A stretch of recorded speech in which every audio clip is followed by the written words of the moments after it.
The story begins on Lucheng Pedestrian Street, dated March 10. The streets are bright and bustling, filled with tall buildings covered in colorful signs. Inside a dimly lit office, a man's voice breaks the silence. He asks a question with a sharp tone.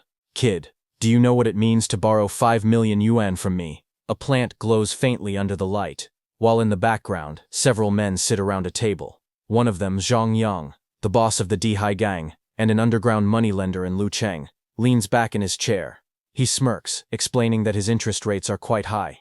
Lighting a cigarette, he takes a slow drag before continuing. Smoke rises as his eyes narrow with amusement. Across from him sits a nervous young man, trembling as sweat runs down his face. Two large bodyguards stand behind him, their shadows falling over his chair. Trying to sound confident despite his fear, he tells brother Zhang that as long as he is willing to lend him the money, the interest rate can be as high as needed. Zhang Yang leans forward, resting his chin on his hands. His tone turns calm yet dangerous.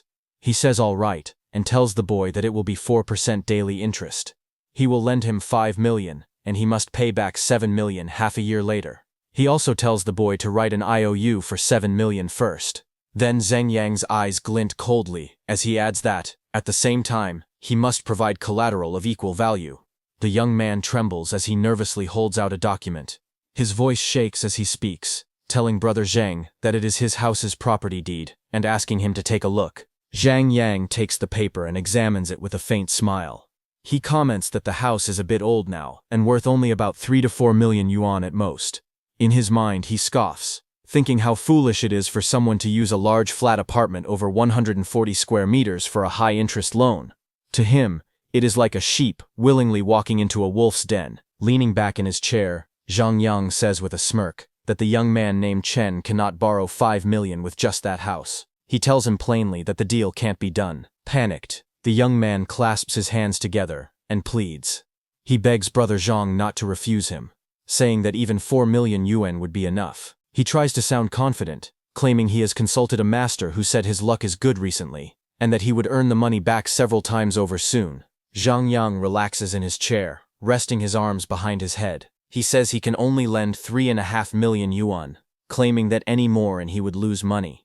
Inside, he sneers to himself, thinking that the young man is nothing but a gambling fool despite his age, and now he has him completely under his control. The young man's expression brightens instantly. He thanks brother Zhang over and over, promising that he will repay the money quickly.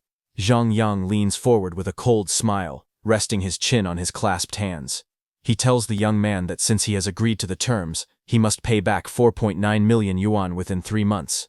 If he fails to do so, his house will be taken as collateral. Then, in a calm tone, he adds that if there is no problem, the young man only needs to write the IOU, and the funds will be released within 3 days. The young man nods nervously, glancing down at the paper in his hands. He says there is no problem, but hesitates for a moment, before adding that he has one condition. Zhang Yang raises an eyebrow, intrigued, and leans in slightly, asking what it is. 10 minutes later, the deal is done. Outside the building, the young man steps out smiling, clutching his documents. One of Zhang Yang's men stands by the door, seeing him off with a polite tone, saying, "Thank you for your patronage, brother Chen. Take care." The young man looks at his phone and sees a message appear on the screen. His mobile account has received 3.5 million yuan. Relief and excitement flash in his eyes. After confirming the money, the young man smiles and calls Zhang Yang an idiot. His expression darkens as his eyes glow with a faint red light.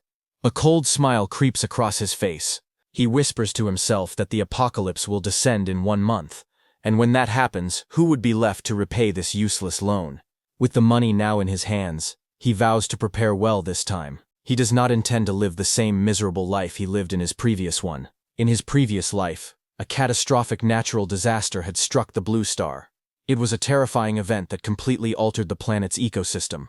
The sun unleashed a surge of violent solar radiation, and the Earth was engulfed in searing light. The global temperature soared to nearly 50 degrees Celsius, turning the world into a blazing inferno. Under the burning skies, humanity was plunged into chaos. A 30-day high-temperature apocalypse began. Cities melted, the ground cracked, and the once living world became a wasteland of fire. In the ruins, even the animals turned feral. A black wolf with glowing red eyes gnawed hungrily at the remains of a scorched human arm. Meanwhile, back in the present, Zhang Yang laughed loudly in his office, holding the signed contract. He couldn't believe how easily the young man had agreed to raise the interest rate just to get the money faster. His laughter echoed as he mocked, saying that gambling dogs like him didn't deserve a house anyway. One of his subordinates approached him, looking puzzled. The man hesitated before speaking, pointing out that the young man's house was worth over 4 million, yet he had accepted only 3.5 million without hesitation. The subordinate frowned and asked if there might be some kind of trick behind it. But Zhang Yang leaned back in his chair with a sly grin, his eyes gleaming under the dim light. He told his subordinate not to worry, saying he had seen plenty of gambling addicts before, people so desperate they would sell their own families for money. Compared to that, one house meant nothing. With a calculating tone, he ordered his man to contact the casino and rig the gambling results. When the time came, not only would they claim the house, but they also wouldn't let the borrower escape. He told him to sell anything valuable the man owned. The subordinate nodded eagerly and replied that he understood. The scene shifted to the city skyline glowing under the setting sun, where the tall HK Mall building stood against the horizon. The young man walked alone down the street, the orange light reflecting off his hoodie. He glanced at his phone and smirked. He thought to himself that there were still many good people in the world. All it took was a small increase in interest rates for that fool to hand over the money immediately. He chuckled softly, wondering if the man truly believed he could outsmart him. Calling the loan shark an old fool, he reminded himself that he had borrowed high-interest loans from every lender in Lucheng within a single day. He scoffed at the thought, confident that a mere rate hike meant nothing to him. As his eyes glowed faintly red, his smirk deepened. He declared that once the money was in his hands, no one should dream of ever getting it back. Then his thoughts darkened, as memories of his previous life resurfaced. The earth drying up, vegetation dying, and living creatures mutating. Civilization had crumbled, and humanity descended into chaos. Resources became scarce, forcing people to abandon morality, doing whatever it took just to survive. As the world descended into chaos, possessing resources became equivalent to possessing supreme wealth. Resources had become so scarce that people resorted to ruthless and violent means just to secure a small amount of survival materials. Even former billionaires and once famous stars were reduced to beggars. They had to kneel and plead for something as small as a sausage or a single cup of water. Those who couldn't secure resources were left to wander the streets aimlessly, eventually meeting a miserable death in the wastelands of the fallen world. But now, everything was different. The young man had been reborn. He still had time before the disaster struck, enough time to prepare in advance, to seize what he needed before the world burned again. He lowered his hand, touching his face as a chilling smile formed. His eyes glimmered with cold determination, and faint sparks of red flickered around him. Moments later, while walking through the city, he heard laughter from a nearby cafe. He turned his head slightly, his sharp gaze shifting toward the sound. Inside a brightly lit dessert shop, two women chatted excitedly near the counter. Chen immediately remembered that this was the shop that carried the legendary Shugao assassin, a luxury ice cream said to be even more expensive than Haagen-Dazs, known as the noble among ice creams. Seeing this, the young man's gaze sharpened. His expression turned serious as he looked toward the counter, a flicker of recognition crossing his eyes. Memories from his past life surfaced. He remembered how he had always been reluctant to buy that extravagant treat for himself, yet he had purchased it multiple times for Lu Wanqing. He clenched his jaw, thinking bitterly that giving such an expensive dessert to her had been a greater waste than feeding it to a dog. The more he thought about it, the more frustration boiled inside him. His heart ached with regret, and he suddenly burst out, declaring that he would enjoy it himself this time. Charging toward the counter with determined steps, he slammed his hand down and spoke loudly to the staff, his tone confident and unrestrained. He asked for 10 of every flavor of ice cream available in the shop. Hearing that, the people around him gasped in surprise. One of the women exclaimed in disbelief, wondering if he could really afford that much. Another, eyes wide, whispered that the way he made the order looked incredibly cool. Meanwhile, the young man stood calmly with one hand against his chin, thinking to himself, this time he would indulge in everything he had once denied himself. The shop attendant looked startled as she hesitated behind the counter. She stared at the young man in disbelief, thinking that although he was handsome, he didn't look rich at all. Her voice trembled slightly as she asked if he was serious about his order. Trying to confirm, she explained that their shop only sold high-end ice cream, and that 10 of each flavor would cost more than 20,000 yuan. She asked again, unsure if he really wanted to proceed. Nearby, a woman with long red hair sneered after overhearing the conversation.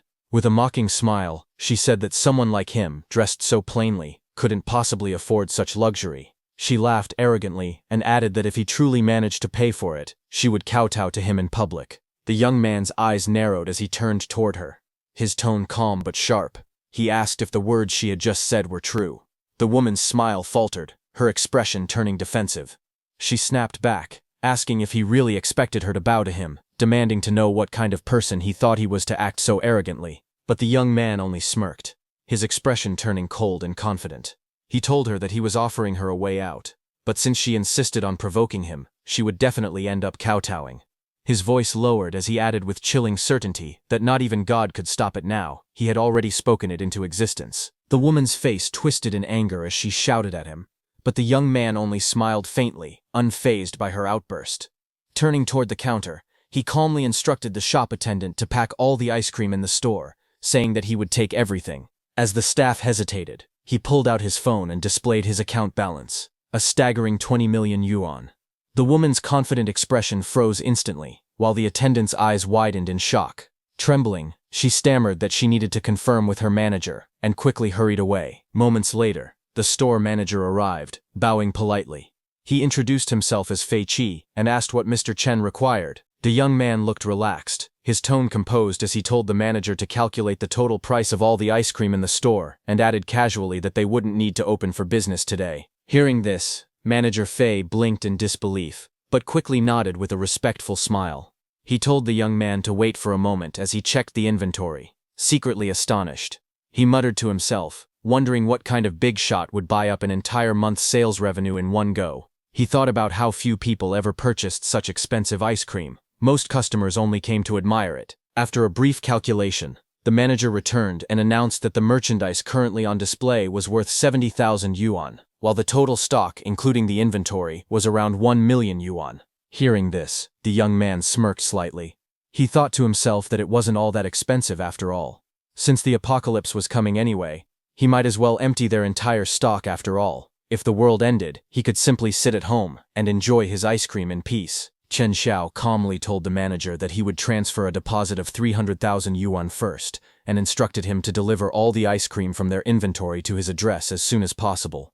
The manager's eyes widened in surprise but quickly turned into excitement. He eagerly nodded and assured Chen Xiao that everything would be handled right away, calling him Brother Chen, with sudden respect. With a slight smile, Chen Xiao turned toward the group of women standing nearby. His voice was calm but confident as he said they could choose any ice cream they liked from the store. Everything was on him. The women gasped in shock. One of them exclaimed happily that Chen Xiao was paying for it all, while another blurted out in disbelief at how rich he was. Their faces lit up with excitement as they admired him, whispering that he looked even more handsome now.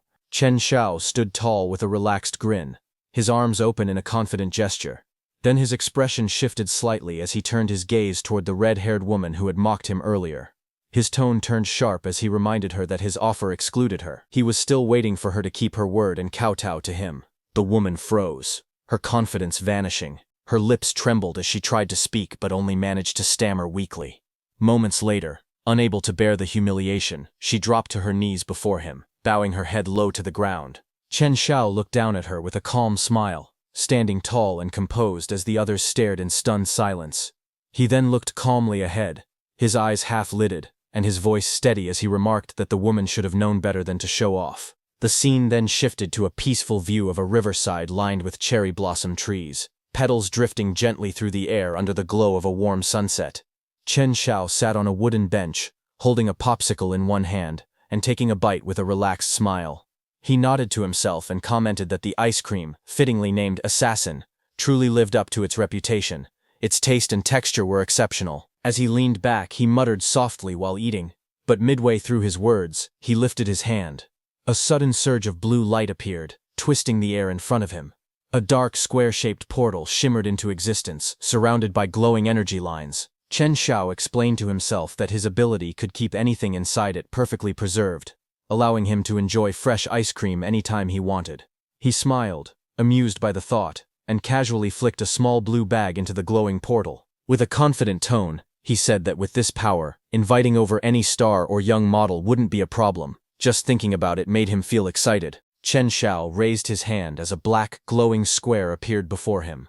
He looked at it thoughtfully, his voice calm as he said that he hadn't expected his ability to be reborn along with him. He recalled that, in his previous life, abilities had only started awakening gradually after the apocalypse began. A faint smile appeared on his lips as he gazed at the mysterious power hovering above his palm. He admitted that he didn't fully understand how it worked, but he knew one thing for certain: this would become his greatest trump card in the days to come. He then sat back down on the bench under the cherry blossoms, petals drifting around him as the evening light glowed softly. In a quiet tone, he said that it was time to start preparing for what lay ahead, building a safe house, setting up cold storage, gathering weapons, and securing an energy reserve. With a small sigh, he muttered that he still had a lot to do. Just then, his phone suddenly chimed with a ringtone announcing, "Little Fairy is calling." Chen Xiao blinked in surprise and turned his head slightly. He pulled out his phone and frowned when he saw the name flashing on the screen, Lu Wanqing. His expression darkened as he muttered that it was her again, calling it bad luck. Chen Xiao paused when he saw the name, Lu Wanqing, glowing faintly in the darkness. After Chen Xiao's parents passed away, Lu Wanqing appeared in his life like a savior. In his grief and loneliness, he saw her as a source of warmth and light, someone who reached out a helping hand when the world felt empty. Back then, he was too naive to realize her true intentions. To him, she seemed like the light that had entered his dark world. But in reality, what she was after wasn't him, it was the inheritance his parents had left behind. Their relationship soon became one built on lies and manipulation. Chen Xiao remembered her sitting close to him, whispering softly that her mother insisted on certain conditions if he truly wanted to marry her. She told him that the large, fully paid apartment in the city center had to be written under her name, along with a bride price of 880,000 yuan. He complied, blinded by love. Yet it felt like falling into a bottomless pit. She kept asking for more, reaching again and again until all his savings were drained. Even that wasn't enough. She began pushing him to sell his ancestral home, just so she could have another luxury apartment in the city. When he hesitated, her tone turned manipulative, saying it was for their future, that his old family house wasn't worth keeping anyway. Then Chen Xiao's memories darkened. He remembered being forced down, humiliated and helpless as greed consumed her. Later, she stood beside another man in a dark room, smiling coldly as she introduced Chen Xiao like an object. She told the man, whom she addressed as young master, that Chen Xiao was the one she had mentioned before, the one who perfectly met the man's special material requirements. At that moment, Chen Xiao finally understood. The woman he once thought of as his savior had sold him out for her own gain. Chen Xiao's eyes burned with fury as memories of his past life resurfaced. When the apocalypse descended, chaos consumed the world. He had risked everything, his safety, his future, to protect Lu Wanqing. But in the end, she betrayed him without hesitation. To cling to someone stronger, she had sold him off like livestock. He remembered the cold floor, the smell of blood, and the shadow looming over him. His body trembled as the figure above observed him with detached curiosity, muttering that there was nothing particularly special about him. Then the man wondered aloud if he needed to eat him to see any real result. Chen Xiao's fate back then had been cruel beyond words. His voice echoed bitterly in his thoughts. In the end, he hadn't even been left with a complete corpse. Now, standing under the pale light with red eyes glowing faintly, Chen Xiao held his phone tightly, his expression dark yet calm. A sinister smile curved across his lips as he looked at the name on the screen. He whispered coldly that since Lu Wanqing had run right into him again, it was time to properly settle the score. The scene shifted to a tall, luxurious building glimmering under the golden sunset, a high-end hotel. Inside, the sound of soft footsteps echoed across the floor. It was Lu Wanqing. Chen Xiao answered the call and asked gently if she had called him and whether something was the matter. Inside a brightly lit bathroom, Lu Wanqing stood in front of the mirror, her hair wrapped in a towel and a silk robe loosely tied around her. Speaking sweetly into her phone, she told Chen on the other end that she had been out playing with friends and had accidentally lost a gold necklace she really loved. She sighed dramatically, saying how heartbroken she felt about it. On the other side of the call, Chen Xiao's voice came through, calm yet laced with an unsettling tone. He spoke softly, asking what else he could possibly do.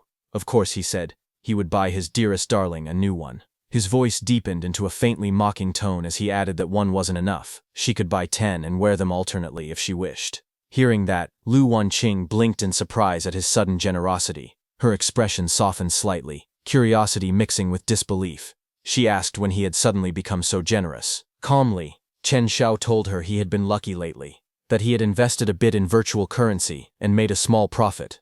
Of course, he added smoothly, when he earned money, he had to spend it on his darling. Hearing that, suspicion flashed across her face as she asked if he had fallen for some kind of scam, mentioning that virtual currencies were infamous for being unreliable. Chen Xiao's lips curved into a smile that didn't reach his eyes.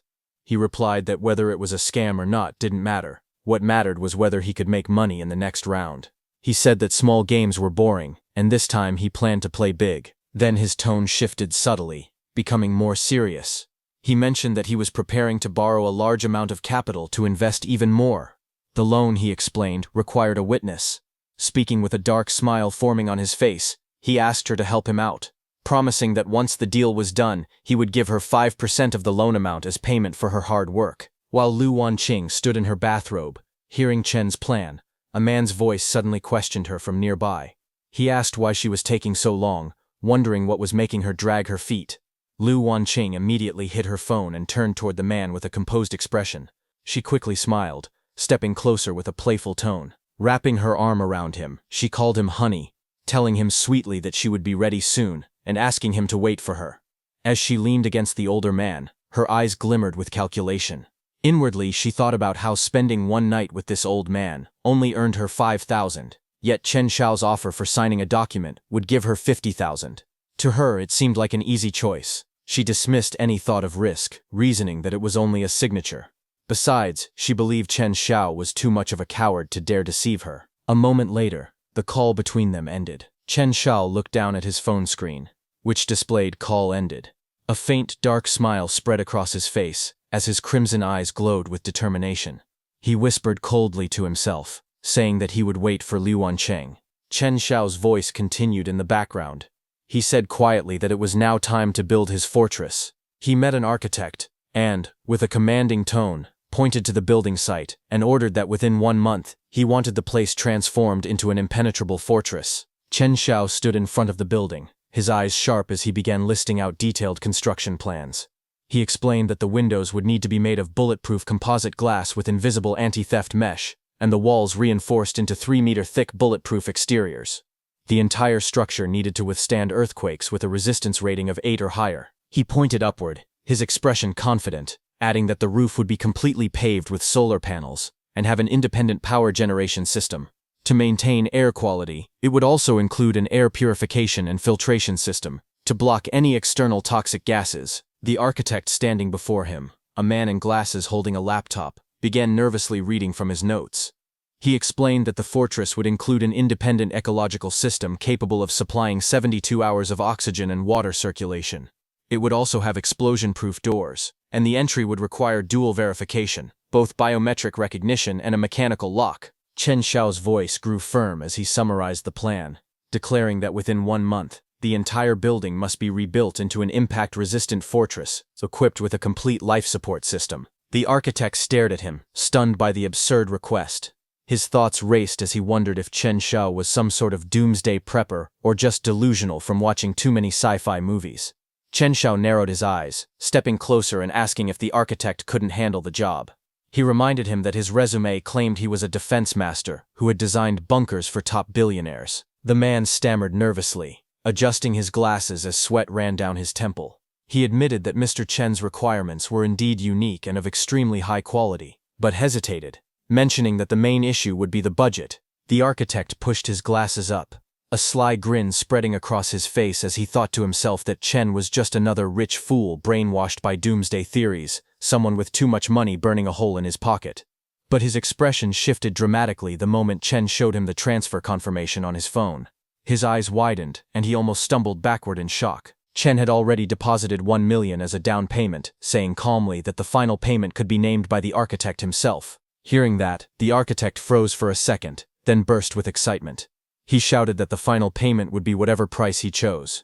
Inwardly, he was overjoyed, thinking he had struck gold. He couldn't believe his luck. 1 job with this rich idiot, and he could achieve financial freedom. Chen, however, smiled with quiet confidence and reminded him that while he didn't care about the price, he did care about the quality of the work. He warned the architect to make sure the final inspection passed, because he valued solid materials and precision above all else. The 2 men leaned forward, shaking hands with forced smiles. The air between them felt like a clash of opposing flames. Chen's aura burning with fiery determination, while the architect's greed gleamed cold and sharp. Inwardly, the architect had his own plan. He decided to fleece Chen for all he was worth. Meanwhile, Chen thought to himself that he was going to make full use of this man's skills, laughing silently that once the apocalypse hit, the architect would have no way of finding him for the final payment. Later that night, Chen sat deep in thought. He said that with the fortress plan secured, the next step was gathering supplies, medicine, food, and daily necessities. Those were easy to handle, but there was something else that worried him more. Chen's mind echoed with a grim realization. He thought to himself that the most dangerous thing during the apocalypse wouldn't be natural disasters, but human nature itself once order was gone. In his vision, chaos and violence flashed before him. A monstrous shadow loomed with glowing red eyes, representing humanity's cruelty when laws collapsed. He muttered that cold weapons could easily be bought from hardware stores, but firearms, the kind capable of delivering a fatal blow, were much harder to obtain. Later that day, Chen walked alone through the quiet city streets, checking his phone with a focused look. A message appeared from an unknown contact. It read, "First-hand source, secretive channels, not what you can't think of, but what you can't find. Honest transaction, safety first." He quickly typed a reply asking, "How to buy?" Moments later, another message appeared on his screen, saying they would send him the address via private message. 8 p.m. tonight, no waiting for latecomers. That night, Chen walked through the dimly lit streets toward the meeting place. The air was cold, and the road was empty except for the faint glow of streetlights. He murmured to himself, wondering how much the seller wanted and where they should meet. Just as he continued walking under the blue streetlight, the sound of hurried footsteps echoed behind him. Several figures were approaching fast. A woman sprinted through the dark alley, her breathing heavy and desperate. Behind her, several men were in pursuit, shouting angrily for her to stop. Their voices echoed through the narrow streets as they hurled insults, demanding that she halt and calling her names. The woman's eyes were filled with fear, but she kept running without looking back. Her long hair whipped behind her as the sound of footsteps grew louder, but before they could catch up, the woman suddenly collided with someone standing at the corner. It was Chen. She immediately hid behind him. One of the men yelled again, his tone filled with rage, mocking her for trying to escape. "Keep running then," he shouted, before sneering, "You think you can cheat in my territory? You must be tired of living." Without hesitation, she clung to Chen's arm, trembling as she pleaded, asking him to please save her. Chen turned his head sharply, his expression shifting from confusion to shock when he saw her face clearly. Recognition flashed in his eyes. He muttered in disbelief, his heart pounding. "Is that her? Li Yu? How is she? In a place like this?" Under the cold blue glow of a streetlight, a group of thugs surrounded Li Yu. One of them held her firmly by the arm, while another swung a metal bat, pointing it threateningly toward Chen, who stood a few steps away. The gang leader, a man with blonde-streaked hair, glared furiously and shouted orders.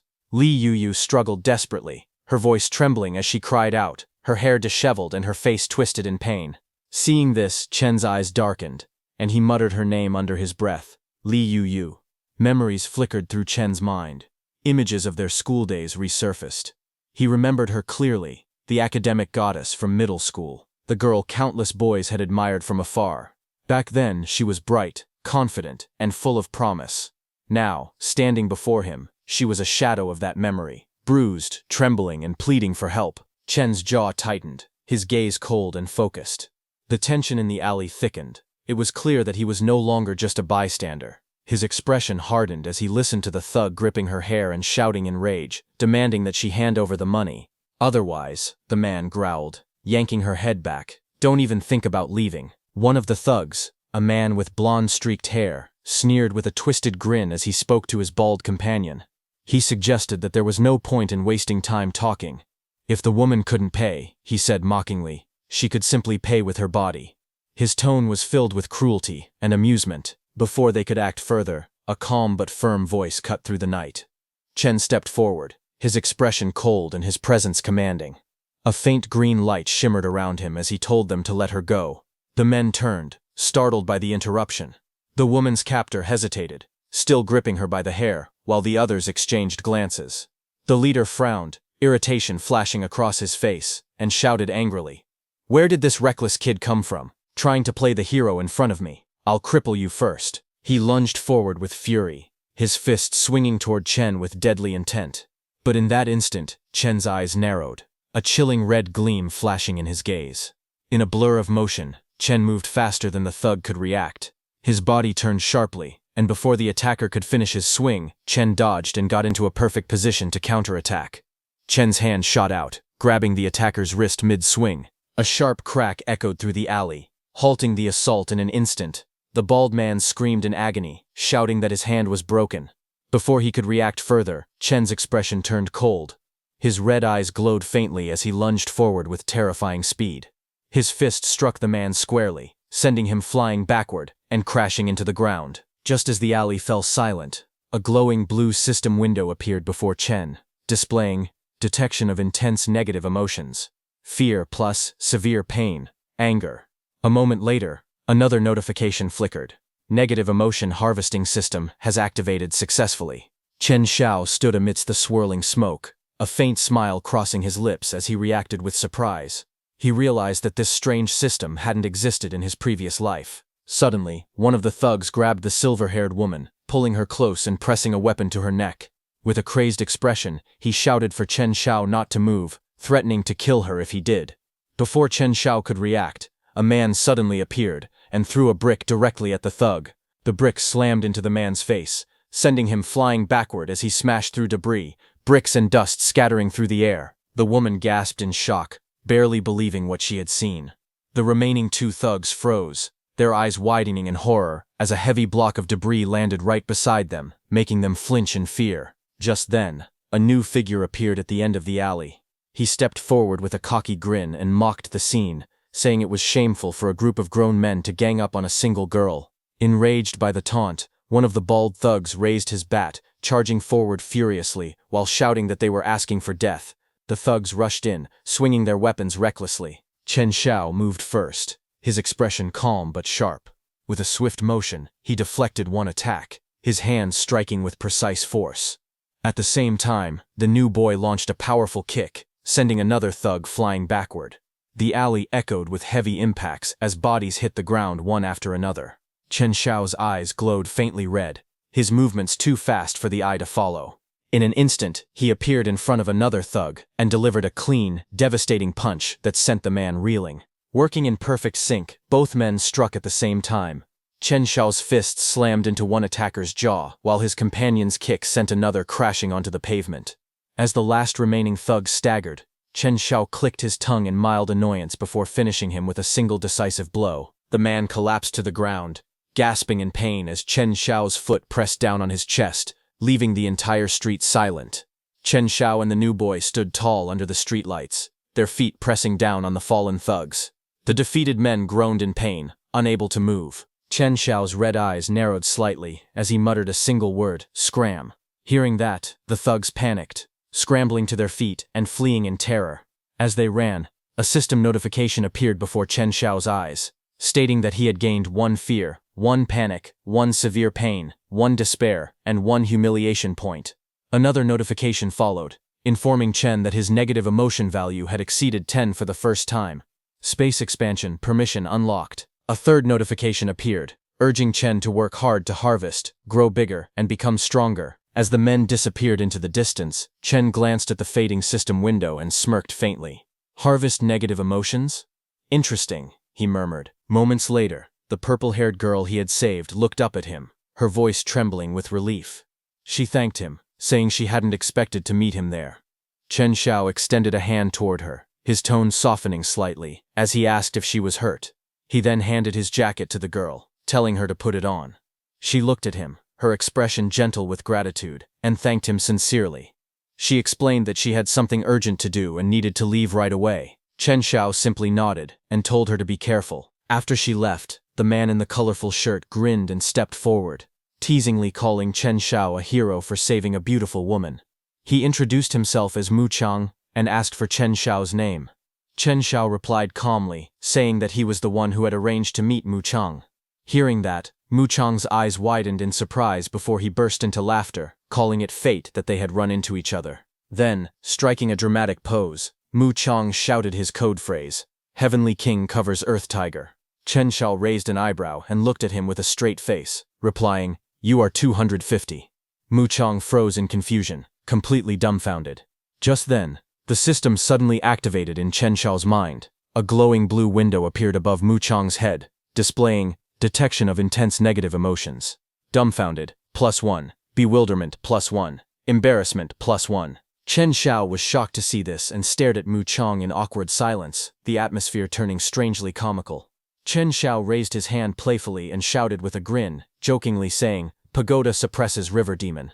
He told Mu Chang not to mind it, saying he was just making a little joke to lighten the mood. Hearing that, Mu Chang's face twisted in disbelief, his tone filled with both frustration and amusement as he shouted back, "Damn it, brother, that joke of yours, you're ruthless, follow me." The scene then shifted to a quiet night outside a 2-story house, its windows glowing warmly under the streetlight. Inside, Mu Chang handed Chen Xiao a wooden box. Inside were a pistol, several bullets, and a magazine neatly arranged. Mu Chang explained that it was a sturdy Russian-made gun, durable and reliable, but warned that there weren't many bullets, so he should use them sparingly. Chen Xiao inspected the weapon calmly, while Mu Chang continued with a grin, saying that since Chen Xiao's skills were impressive, and he seemed like an interesting guy, he would offer it at a friendship price, considering it as making a new friend. Chen Xiao smiled faintly and replied, "Not bad, thanks." As Mu Chang watched closely, he noted how skillfully Chen Xiao handled the gun, his movements smooth and precise. His sharp eyes narrowed as he muttered to himself that the man was clearly an expert. Since everything checked out, there was no problem. Then Chen Xiao turned slightly, his tone casual yet teasing. He asked Mu Chang with a smirk whether the gun came with a free suppressor, if there was a warranty card, and whether he could maybe throw in another box of bullets. Hearing that, Mu Chang's eyes widened in shock, completely caught off guard by the unexpected remark. Mu Chang's expression froze in disbelief. He shouted inwardly that it was already a friendship price and demanded to know if Chen Xiao even understood what that meant. Frustrated, he clenched his fists and gritted his teeth, thinking that people were paying double the price for this gun on the black market, yet this guy still wanted a warranty and free extras. His anger spiked as he glared at Chen Xiao, his thoughts screaming that it felt like Chen was treating the deal as if he were buying home appliances. He almost wanted to yell for Chen Xiao to just rob him instead. At that moment, the system activated again in Chen Xiao's mind. Detection of intense negative emotions, shock +1, heartache +1, speechless +1. Seeing this, Chen Xiao simply smiled and waved his hand casually. He told Mu Chang that if it wasn't possible, then never mind. He was only asking. He said he would stick to the original price and transferred the money immediately. Mu Chang stood there, speechless, as Chen Xiao calmly finalized the transaction. Now Chen's supplies and the gun were secured. It was time to get revenge. Outside, the scene shifted to a brightly lit building beneath the night sky, the moon glowing overhead. Inside, under a dazzling chandelier, a woman in a red dress stood silently by the window. Her long blonde hair flowed down her back as city lights reflected through the glass behind her. She was Lu Wanqing. Wearing the red dress, she complained softly, asking why Chen had taken so long to arrive. She said her legs were tired from standing, and nervously asked whether the thing he had mentioned earlier truly involved no risk. Chen smiled and pulled her close, his tone smooth and reassuring. He told her it was just a formality, and that he adored her too much to ever deceive her. Hearing this, Lu Wanqing leaned back with a cigarette between her fingers, her expression turning sly. She thought to herself that Chen was just a gullible fool who had nearly sold his blood once just to buy her a handbag. She smirked, convinced that he was too infatuated to ever betray her. Then they went inside.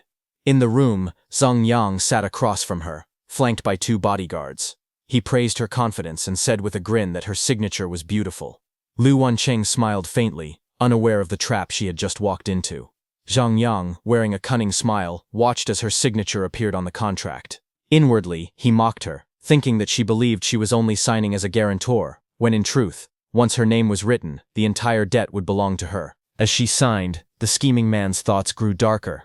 He thought that once she failed to repay the debt, she would have no choice but to pay with her body. He grinned through a puff of smoke, murmuring to himself with a sinister laugh that when she couldn't repay, that would be when his fun began. Across the room, she stood before Chen Xiao, unaware of his calm expression as he watched her. Inwardly, Chen Xiao smirked and told her silently to go ahead and sign the so-called indentured servitude contract.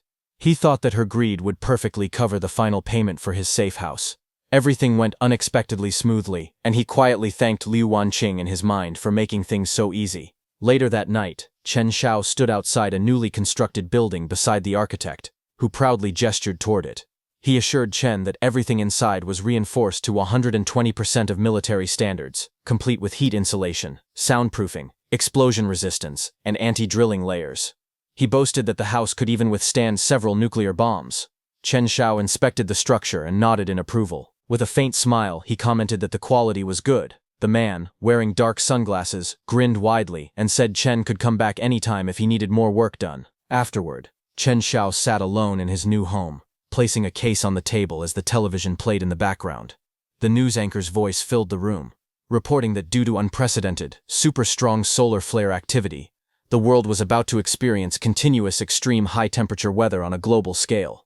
The broadcast continued, warning that temperatures across many regions would soon break all historical records, urging every citizen to prepare for protection. As the reporter's voice echoed faintly in the background, Chen Xiao wrapped a cloth around the barrel of his gun, his grip tightening.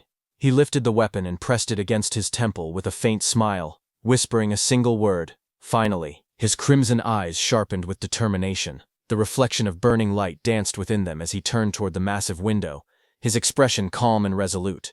The golden-orange light from outside cast a fiery glow across his face as he muttered quietly, "It's here." Outside, the sky was engulfed in a blinding inferno. A colossal, sun-like flare loomed over the city skyline, flooding the world in crimson light. Chen Xiao stood before it in silence, gun in hand, watching as the fiery apocalypse began to descend upon the world. Just then, a news anchor appeared on the screen, reporting that a super-strong solar flare outbreak was causing severe disturbances in Earth's ionosphere. She explained that extremely high temperatures were appearing across many parts of the world, with daytime highs expected to reach 45 degrees Celsius. She advised all citizens to take heat prevention measures and avoid going out at noon unless absolutely necessary. Chen listened to the broadcast. Sweat ran down his face as he watched quietly. He noted that the temperature was already rising, but he knew it was only the beginning. Outside, the city buildings glowed under the harsh sunlight. Heat shimmered in the air. A woman wiped sweat from her face, panting in discomfort. She leaned over her balcony and complained loudly that it was already unbearably hot so early in the morning. She groaned that the weather was killing them and wondered how long the heat wave would continue. At the market, a vendor shouted through a megaphone to the neighbors. He warned them that the deadly weather would become even hotter next week. He announced a supply shortage and said that water and electricity would soon be rationed. He urged everyone to stock up immediately, warning that they wouldn't even have bottled water to drink later. He waved his megaphone and told them to hurry, saying this was his last batch of goods. The shopkeeper wiped sweat from his forehead and grinned. He thought to himself that this heat wave was basically money being delivered right to his doorstep, and he'd be a fool not to profit from it. Nearby, a woman complained while holding a watermelon. She told the seller that his watermelons were too expensive and asked if he could lower the price.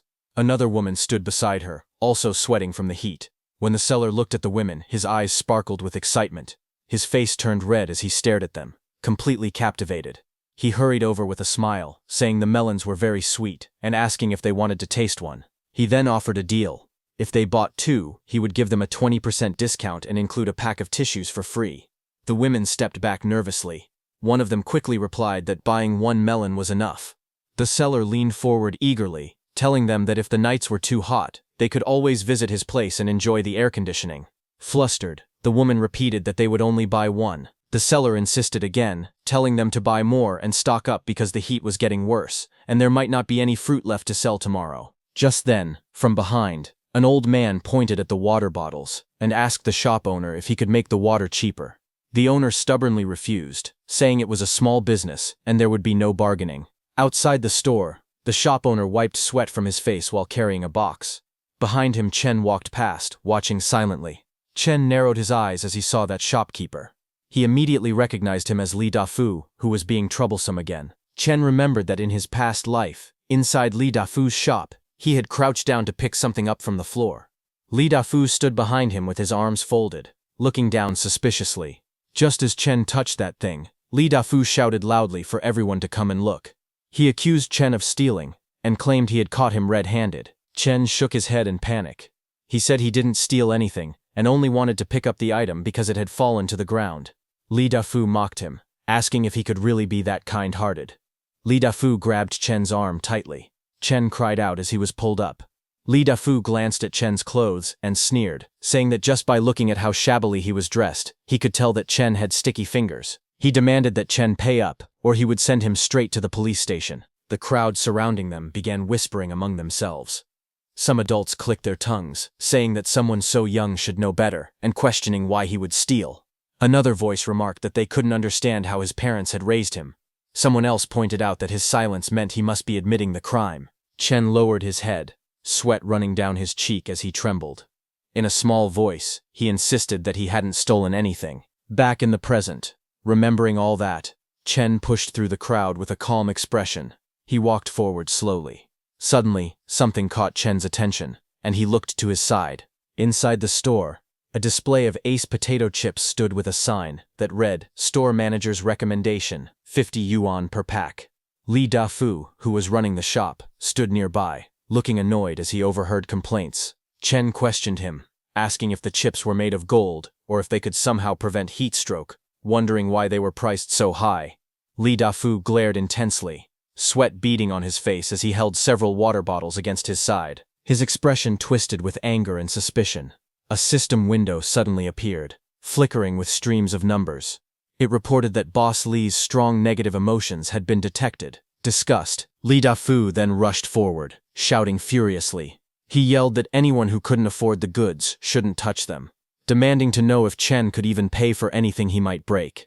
His arm swung as he tried to snatch the bag away. Just then, another system window flashed into existence, noting Boss Li's strong negative emotions, irritation, +6. Chen stood unfazed, looking back with a calm, sharp smile.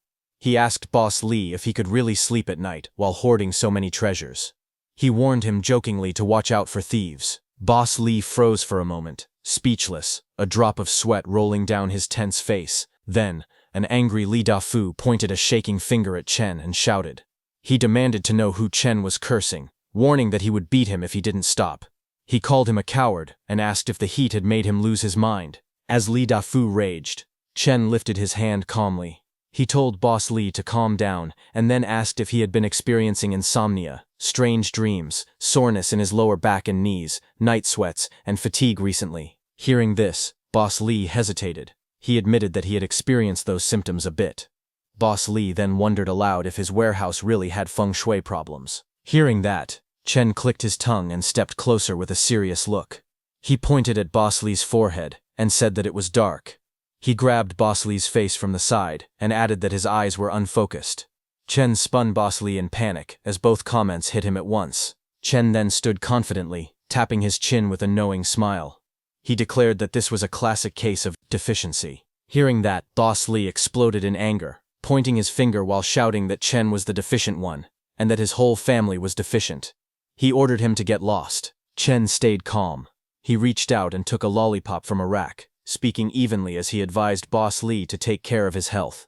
He said that anger harmed the body, especially with Boss Li's condition, and warned that if he didn't pay attention, it could shorten his life. As Chen walked past, he tossed a coin and placed the lollipop into his mouth. Behind him, Boss Li stumbled in shock. The coin Chen had tossed earlier fell to the floor with a sharp clink against the tiles. A red system window suddenly appeared, saying that Boss Li's strong negative emotions had been detected, anger rising sharply. Later that night, a black cat walked past the brightly lit storefront of the convenience store. As it passed, bringing bad luck with it, Chen approached. He stood outside the convenience store under the cold night sky. A heavy thought echoed inside his mind. In his past life, he had swallowed his anger and let people walk all over him. But now, in this life, he vowed to take everything back with interest. He lowered himself slightly, remembering what the system had said. A spark lit in his eyes. He recalled that the system mentioned he could expand the space, and Li Dafu's contributed emotions were perfect for it. A system window appeared before him, displaying that 20 negative emotions had been consumed. Another window followed, announcing that the storage space expansion was complete. Chen then raised his hand, and a swirling black void opened in his palm with a sharp whoosh. Purple and red energy spiraled around his arm as he controlled the strange vortex. A confident smile slowly formed on his face. Then morning arrived peacefully. Birds perched among the green leaves, chirping lightly as they greeted the new day. Li Dafu strolled toward his shop happily, singing a song. Suddenly he froze in shock. He looked toward the entrance of the store, his eyes widening as he saw something unexpected. He rushed inside and trembled as he looked around. The shelves that were once full now stood completely empty. Every row, every section bare. Boss Li's face darkened in horror as he screamed, "Where are my goods?" Boss Li grabbed his head in frustration. He shouted loudly, demanding to know who had done this and who was responsible for the mess. On the other hand, a computer screen displayed a security feed of him screaming inside the store. Below the footage, a system notification appeared, showing that his negative emotions had increased by 66. Right in front of the screen, Chen sat calmly in a chair, crossing his legs as he lifted a soda can to his lips. He took a slow drink, watching the scene with a relaxed expression, completely unfazed by the chaos he had caused. Li Dafu lost control and shouted in anger. He yelled, asking who did it and who stole all his stock. He screamed for the person to get out immediately. In the next moment, Li Dafu slipped. His body lost balance, and he fell hard onto the ground. He screamed loudly as he crashed down. Li Dafu sat on the floor, holding his face in pain and despair. Behind him, people gathered and whispered among themselves. Someone said all the goods were gone in just one night. Another person wondered if Li Dafu had staged this himself to raise prices. Someone else worried that the supermarket was empty and asked what they would do next. Nearby, two women talked in low voices. One said she had heard that someone saw a dark shadow floating around last night. The other woman looked shocked and asked if that was really true. Li Dafu's face twisted in shock. He shouted in disbelief, saying there was no way the place was haunted. At the same time, system panels appeared silently. Strong negative emotion was detected. From within the crowd, Chen watched calmly. He observed Li Dafu and thought that his emotional output was still quite stable. Chen casually took out a chip and ate it while standing there. His expression remained relaxed. Inside his mind, Chen decided to stir things up a little more. He planned to add fuel to the fire and give Li Dafu a small thrill. Chen walked forward while holding a bag of chips. He smiled slightly and said that it smelled really good. Li Dafu, who was still kneeling on the ground, suddenly noticed him. His eyes locked onto the bag in Chen's hand, and he stared at it without blinking. He remembered that this packaging was his stock. He also remembered that yesterday, Chen was the one who asked if his chips were made of gold, or if they could prevent heat stroke to be sold at such a high price. He also warned that hoarding so many treasures might make it hard to sleep at night, and that he should watch out for thieves. Li Dafu suddenly lunged forward and grabbed Chen by the collar. His face twisted with anger as he shouted, demanding to know where Chen got those chips. He accused Chen of stealing his goods, and still acting arrogant. Chen did not panic. He calmly looked at Li Dafu and told him that getting physical was no fun. He asked Li Dafu if he had any evidence. Chen continued in a steady tone. He said that making accusations without proof meant Li Dafu would have to take responsibility. Then Chen glanced around the supermarket and spoke again. He said the place was really clean, not even a single chip left behind. With a faint smile, he suggested giving Li Dafu the remaining half bag of chips. Li Dafu shouted angrily at Chen. He accused him of cursing him yesterday. He said that now all the goods were gone, yet Chen was still eating chips there. He yelled that if Chen did not steal them, then who did? In his heart, Li Dafu thought that even if Chen was not the thief, he could still squeeze something out of him to cover his losses. At that moment, a red system panel appeared. Strong negative emotion was detected. Li Dafu's anger surged sharply. Chen remained calm. He asked everyone to judge for themselves. He said that Boss Li lost his own stock and now wanted to blame him for it. People in the crowd began to talk. Someone said that other places sold these chips too. Another person pointed out that Li Dafu complained yesterday that the chips were expensive, and today the supermarket was completely empty. It felt too coincidental. Li Dafu stared at Chen in disbelief. Inside his mind, he wondered how this weak-looking kid had suddenly become so tough. Chen looked straight at Li Dafu and spoke calmly. He said that if Boss Li did not believe him, he could search his house. Chen promised that if any items from the supermarket were found there, he would pay 10 times the value. But if nothing was found, then the backup generator at Boss Li's back door would belong to him. Li Dafu sneered and agreed loudly. He told Chen to let them search and said they would see how long Chen could keep pretending. The two stared at each other closely, neither backing down. Li Dafu then shouted to the crowd. He said it would be better if they found the stolen goods. If not, he mocked Chen and said that wanting the generator was nothing but a dream. The crowd stood behind them, watching the confrontation in tense silence as the situation reached a breaking point. After that, the group entered Chen Xiao's house, and everyone froze in place. Someone exclaimed in shock that Chen Xiao's house was extremely luxurious. Another person muttered that he really had been hiding his true strength. In their minds, they all wondered when this kid had become so rich. Lai Dafu looked up and raised his hands toward the crystal chandelier on the ceiling. His eyes widened in disbelief. He moved around the room and stopped in front of the wardrobe. When he saw the expensive clothes hanging neatly inside, his mouth fell open. Then the refrigerator door was opened. Inside were neatly arranged drinks, jars of food, cakes, and fresh meat. Everything looked carefully stored and untouched. Next to it, a safe was revealed. When it was opened, stacks of gold bars were seen inside, shining brightly. Lai Dafu leaned closer and peeked inside, his face turning pale. Cold sweat rolled down his face as shock completely took over. Chen Xiao stood calmly with his arms crossed and looked at Boss Li. With a faint smile, he asked if Boss Li had searched enough, and whether he wanted to pry open the floorboards as well. Boss Li's face stiffened. Cold sweat poured down as panic took over. He stammered that there was no need, and said he would go ask other places instead. As he spoke, he turned around and hurried toward the exit, looking completely flustered. Just as Boss Li tried to escape, Chen Xiao suddenly spoke up and told him not to go yet. He reminded Boss Li about the generator they had agreed on. Chen Xiao reached out and grabbed Boss Li by the collar, stopping him in his tracks. Boss Li froze on the spot, his face pale, and his body stiff, unable to move. Everyone present had clearly heard the agreement. Chen Xiao looked at Boss Li and calmly asked if he was really planning to go back on his word. Boss Li immediately pretended to be confused. He laughed awkwardly and said he had no idea what generator Chen Xiao was talking about. He told Chen Xiao to calm down and claimed there was no need to make things so ugly. Chen Xiao did not smile. He coldly reminded Boss Li that when Boss Li framed him before, he never once talked about stepping back or calming down. The people around them watched in silence. Someone muttered that they could not understand how a person like this could refuse to keep his word. Another voice followed, saying that Boss Li had no integrity at all, and that it was only right for someone like him to be taken advantage of. Boss Li stood there stiffly, his face twisted, completely exposed in front of everyone. Boss Li finally lost his temper. He shouted at Chen Xiao, saying that he had already shown him respect, but Chen Xiao still refused to back down. Before Boss Li could react, Chen Xiao moved. He grabbed Boss Li's hand and twisted it hard. A sharp cracking sound rang out as pain shot through Boss Li's arm. Boss Li screamed loudly, clutching his hand in agony. His face twisted in pain as his body bent forward, unable to resist. He shouted, saying he would move the generator right away. Chen Xiao looked at him coldly and told him to hurry.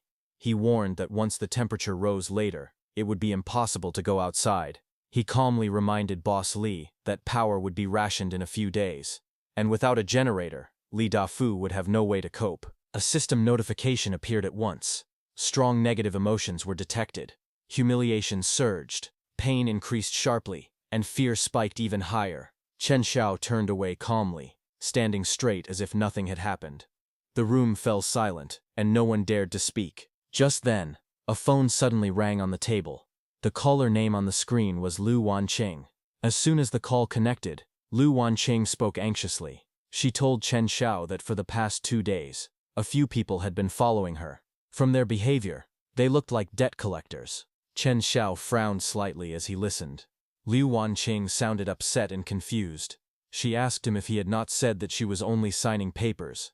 She did not understand why those people were now stalking her. Chen Xiao stood quietly beside the table, looking down at the phone screen. His expression turned serious as he listened to her words, already sensing that trouble was approaching. Lu Wanqing raised her voice angrily. She demanded that Chen Xiao tell her the truth. She asked why the people from the Dahai gang were looking for her, and whether he had lied to her. Chen Xiao looked at his phone and replied softly. He asked why she never trusted him. He said he had already paid so much for her sake. He continued walking slowly while speaking. He told her that he had poured his heart out to her and would never lie.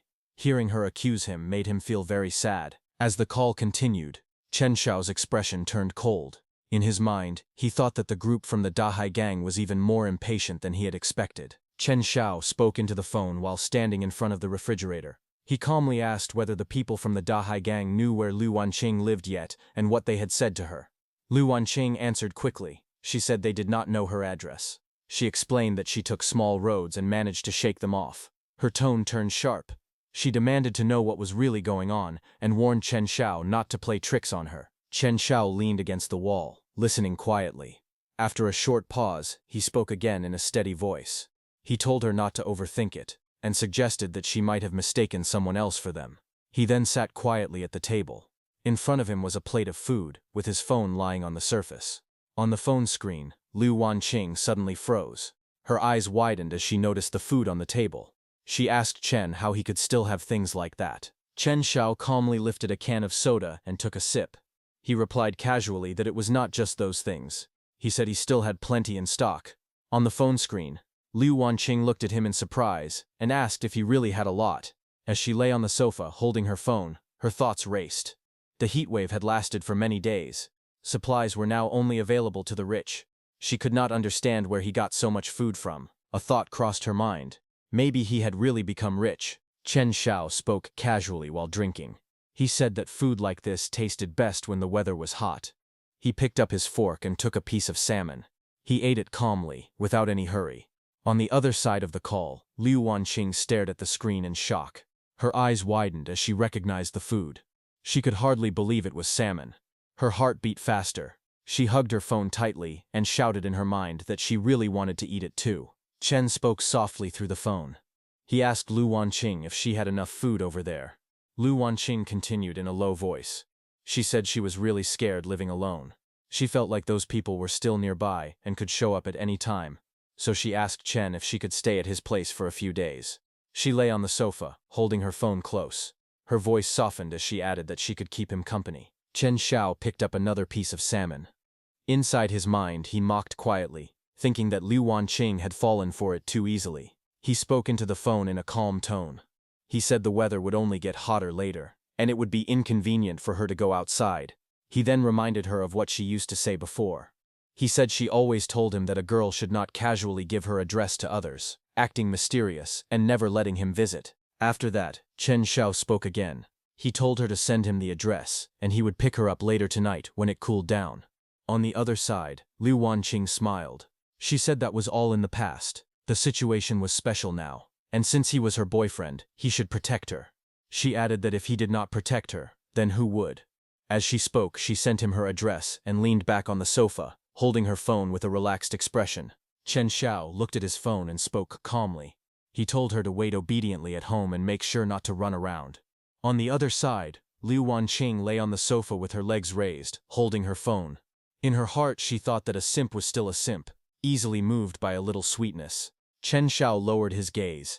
Inside his mind, dark thoughts surfaced.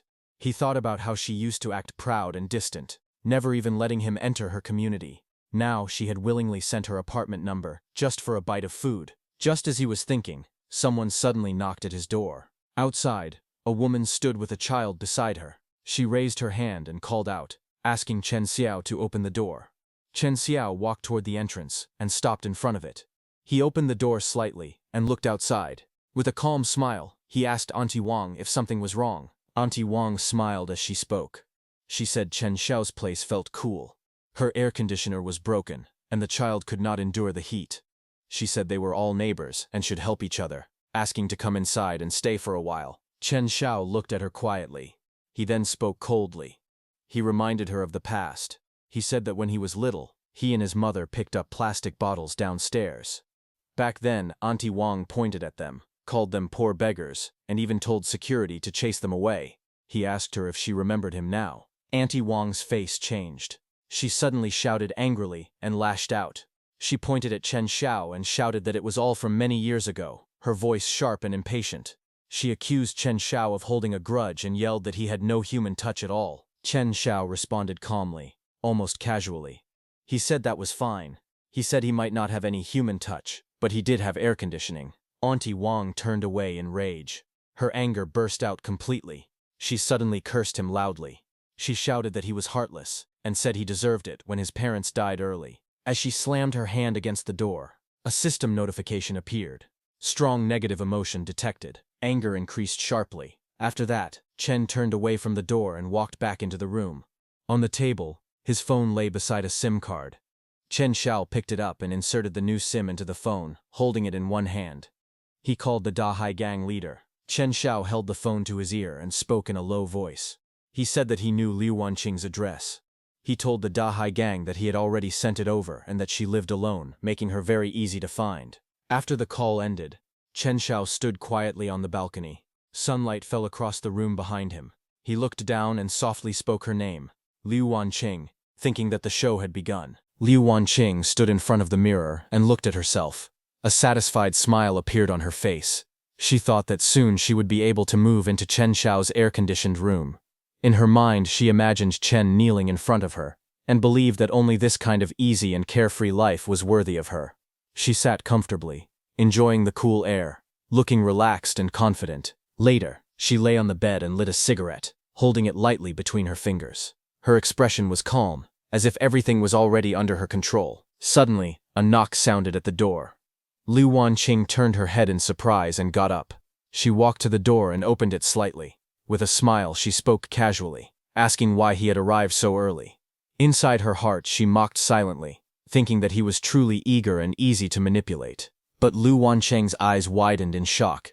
Fear spread across her face as she realized something was wrong. 3 men stood in front of her. The man in the middle was Zhang Yang. He stepped forward, blocking her path. She looked at them in panic and asked how they knew where she lived. Zhang slapped her aside and smiled coldly. He told her that the money she owed to the Dahai gang had to be paid back today. Hearing that, Lu Wanqing trembled. She tried to argue and said that the money was not hers. She shouted that Chen Xiao had borrowed it and tricked her into signing. She told them to go find him instead. Zhang then leaned closer, holding the contract in his hand. He said the agreement was clear. Whoever signed it had to pay. He told her to stop talking nonsense. Hearing that, Lu Wanqing lost her balance and fell to the floor. Fear and regret filled her face. Zhang straightened up and gave an order. He told his men to search the place and take everything valuable. The 2 men behind him moved forward, their eyes cold, as they began to carry out the order. One of the men lifted a wooden plank and smashed the furniture while searching the room. Drawers were pulled open, and things were thrown everywhere. Lu Wanqing shouted in panic. She told them to stop rummaging and said she was calling Chen Xiao. She claimed he would come right away and told them to go look for him instead. The men ignored her. They opened her bags and poured everything out. Jewelry scattered across the table, but Zhang only glanced at it with disappointment. He said these things were just scraps and not even enough to cover the interest. Lu Wanqing stood frozen, her face pale with fear. She realized there was nothing valuable enough to satisfy them. The man sat down lazily on the sofa and picked up one of the bags. He said they had come all this way in the hot weather and could not leave empty-handed. He lifted the bag and looked at it coldly, repeating that these scraps were still not enough. Lu Wanqing's legs weakened. She backed away and shouted desperately, telling them not to come closer. She cried that the money was with Chen Xiao and begged them to go find him instead. Zhang closed in on her. Her voice trembled as fear completely took over. Zhang's eyes narrowed as he looked down at Lu Wanqing. A cold smile slowly formed on his face. Lu Wanqing clenched her fists and spoke in a hurry. She said that Chen Xiao had many supplies and would be coming to pick her up soon. She told them to wait for him and ask him for the money instead. She quickly took out her phone and tried to call Chen Xiao. The call did not go through. A cold voice from the phone said that the number she had dialed was currently unavailable. Lu Wanqing froze. She stared at the screen in disbelief and tried again. The same message played once more. Her hands began to shake. Sweat ran down her face as fear filled her eyes. She looked up and said weakly that no one was answering. The room grew silent. Zhang, standing in front of her, did not move. Their shadows slowly closed in as her last hope faded away. Lu Wanqing stared in disbelief. Her eyes trembled as she wondered how this could be happening. She hurriedly tried to calm everyone. She said Chen Xiao must be busy, and did not hear the phone ring. She forced a nervous smile and said she would call him again right away. But before she could react, Zhang suddenly lashed out. He threw her phone and cursed her harshly, calling her stupid. He said Chen Xiao had already sold her out. He shouted that Chen Xiao never planned to repay the money from the start, and had only tricked her into signing. Hearing this, Lu Wanqing froze. Her face turned pale as she muttered in shock, unable to understand what she was hearing. Zhang grabbed her hair roughly and pulled her toward him. She screamed and told him to let go. Tears filled her eyes as she struggled. She shouted that they should go find Chen Xiao instead. She cried that only Chen Xiao had the things they wanted, and begged him to release her. A sharp scream filled the room as Lu Wanqing was dragged down to the floor. She cried out in pain and fear while the men stood around her. The door burst closed with a loud crash as Zhang forced Lu Wanqing inside. At the same moment, her phone slipped from her hand and fell to the ground. The screen shattered as it hit the floor. Broken sounds echoed while her cries continued. Her screams filled the air. She tried to speak, but only broken words came out. Fear overwhelmed her as her screams grew louder. Elsewhere, Chen Xiao sat calmly in a quiet room. He leaned back in his chair, holding a glass of red wine. His phone lay on the table nearby, glowing softly. His expression remained relaxed and cold, as if everything was going exactly as planned. He lifted the glass slightly and looked ahead with a faint smile. In his mind, he addressed her calmly.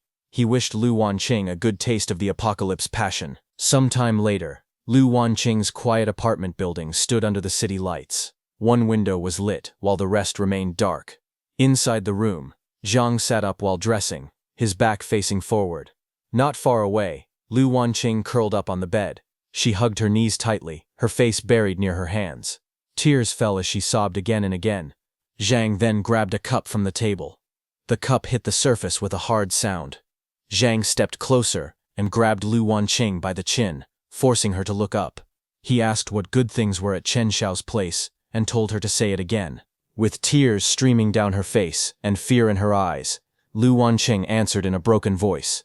She said there was air conditioning, cold drinks, and lots of food. She weakly whispered that his home had everything. Hearing that, Zhang's eyes narrowed as he looked down at her. Lu Wanqing told him to go find Chen Xiao, saying that he was the person they should be looking for. Tears streamed down her face as she cried and said that she really had nothing left. After getting all the information, Zhang threw Lu Wanqing onto the bed, her body curling up from the impact. He stood upright, thinking that if there was air conditioning and supplies, then he had caught a big fish this time. He smiled and turned to his men, telling them it was time to go. They left, slamming Lu Wanqing's door shut and leaving broken glass scattered on the floor. Lu Wanqing sat alone on the bed, covering her mouth as tears fell. She said that Chen Xiao had tricked her. Her eyes were filled with hatred as she shouted that he would die a horrible death. The street was quiet at night, with tall apartment buildings on both sides. Dim lights glowed from the windows as several figures walked down the empty road. A pair of polished shoes stepped forward, their footsteps echoing sharply against the ground. Ahead, a group moved through the darkness. One man led the way and spoke confidently. It was none other than Zhang Yang, and the one showing them the way was the woman who had tried to enter Chen's house but was denied. She pointed ahead and said this was the place. Chen Xiao lived right here. She claimed that Chen Xiao's home had the air conditioning running all day and night, with plenty of food and drinks. Then her tone turned bitter as she complained that Chen Xiao was extremely stingy and would not even share a sip of water.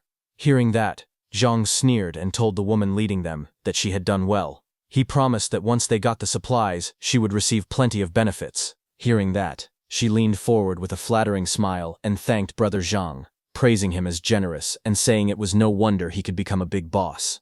In her mind, she imagined that when she went to Chen's house with Boss Zhang, Chen would immediately drop to his knees and beg desperately. Chen would cry that he was wrong and plead for his life. And to save himself, Chen would say that from now on his home would belong to them and he would live wherever they wanted. That woman smiled coldly and muttered that this time she would see just how arrogant Chen Xiao could still be. Boss Zhang's whole group arrived at Chen's house. They stopped right in front of it as Zhang looked up toward Chen's apartment. He touched his chin, sweat on his face, and narrowed his eyes. He sensed something strange and said that Chen had something going on. So he stayed behind and had two men go ahead to check, holding their weapons. One man stepped forward eagerly and shouted that he would kick the door down for Brother Zhang. He rushed ahead and lifted his foot to strike.